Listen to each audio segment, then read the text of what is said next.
Shalom, selamat pagi Bapak Ibu. Kita kembali di dalam renungan pagi pada pagi hari ini.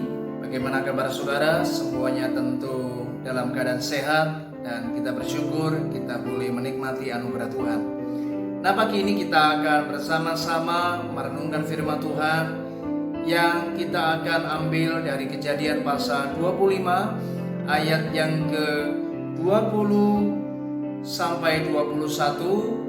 Lalu dilanjut ayat yang ke-24 sampai 26. Dan tema yang akan kita ambil hari ini adalah penantian selama 20 tahun. Mari kita akan membaca Kejadian pasal 25 ayat 20 kita mulai. Dan Ishak berumur 40 tahun ketika Ribka anak Betuel orang Aram dari Padan Aram, saudara perempuan Laban orang Aram itu, diambilnya menjadi istrinya. Berdoalah Ishak kepada Tuhan untuk istrinya, sebab istrinya itu mandul. Tuhan mengabulkan doanya, sehingga Ribka istrinya itu mengandung.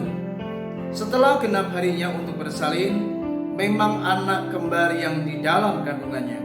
Keluarlah yang pertama, warnanya merah, seluruh tubuhnya seperti jubah berbulu, sebab itu ia dinamai Esau. Sesudah itu keluarlah adiknya, tangannya memegang tumit Esau, sebab itu ia dinamai Yakub. Ishak berumur 60 tahun pada waktu mereka lahir. Saudara, kita tahu dalam kisah ini Ishak adalah anak Abraham, dan oleh anugerah Tuhan ia dipertemukan seorang wanita yang cantik bernama Ribka.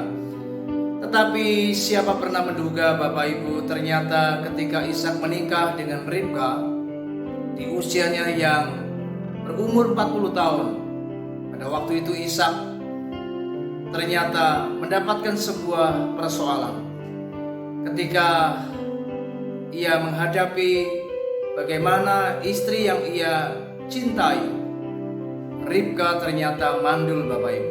Dan ini tidak mudah pada zaman itu bagi orang Yahudi. Ketika wanita itu mandul, maka ini sebuah kutukan.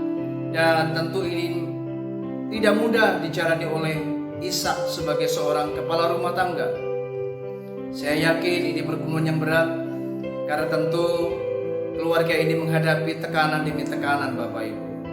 Tetapi mari kita belajar, ketika Ishak menghadapi masalah yang berat karena istrinya Ribka mandul, maka ia mengambil keputusan untuk berdoa. Ia mengambil jalan keluar dengan cara berdoa. Dan kalau kita melihat di kisah ini, Ishak berumur 40 tahun waktu ia menikah dengan Ribka. Tetapi Alkitab mencatat ketika anak kembar yang dilahirkan Ribka, yaitu Esau dan Yakub, firman Tuhan tadi jelas berkata, ketika anak kembar itu lahir, Ishak berumur 60 tahun. Artinya apa, saudara? Artinya Ishak berdoa selama 20 tahun. Ini sebuah penantian yang sangat panjang.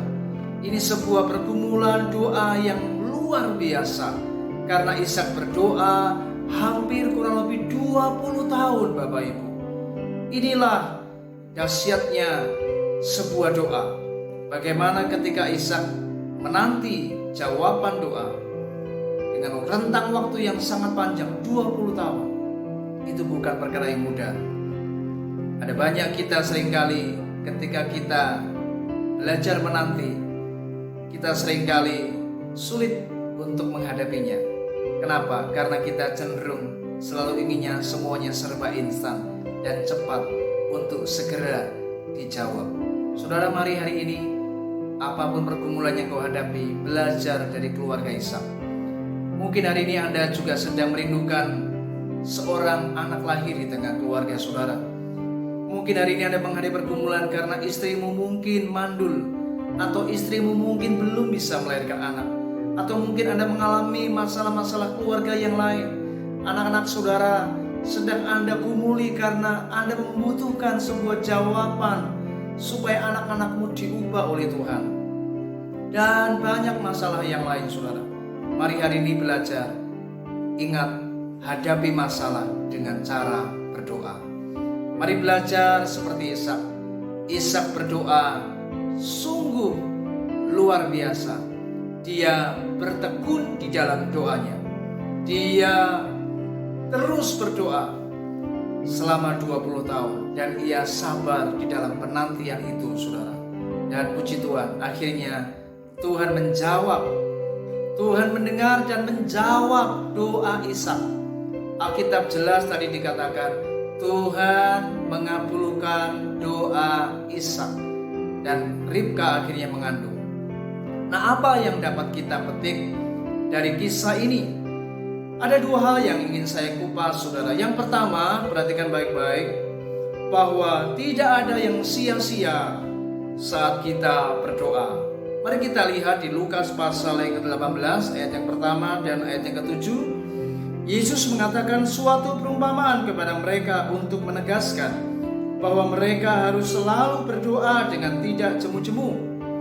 Tidaklah Allah akan membenarkan orang-orang pilihannya yang siang malam berseru kepadanya, dan adakah ia mengulur-ngulur waktu sebelum menolong mereka? Saudara, firman Tuhan jelas mengajar kita supaya kita apa? Berdoa dengan tidak jemu-jemu. Percayalah, Tuhan itu pasti akan mengabulkan setiap doa orang-orang pilihannya. Kalau hari ini Anda adalah orang-orang pilihan Tuhan, Anda adalah anak Tuhan, mari berdoalah dan berdoalah. Teruslah berdoa dan jangan berputus asa, Bapak Ibu. Di tengah masalahmu apapun itu, seberat apapun, sesulit apapun, tetaplah jangan berputus asa ketika engkau berdoa. Sebab apa? Karena setiap doa itu tidak pernah sia-sia. Karena Tuhan pasti akan menjawab setiap doa. Saya yakin kalau itu menjadi kebutuhan dan menjadi sebuah kerinduan hati yang betul-betul Anda rindukan, itu menjadi kebutuhan saudara, Tuhan pasti menjawab.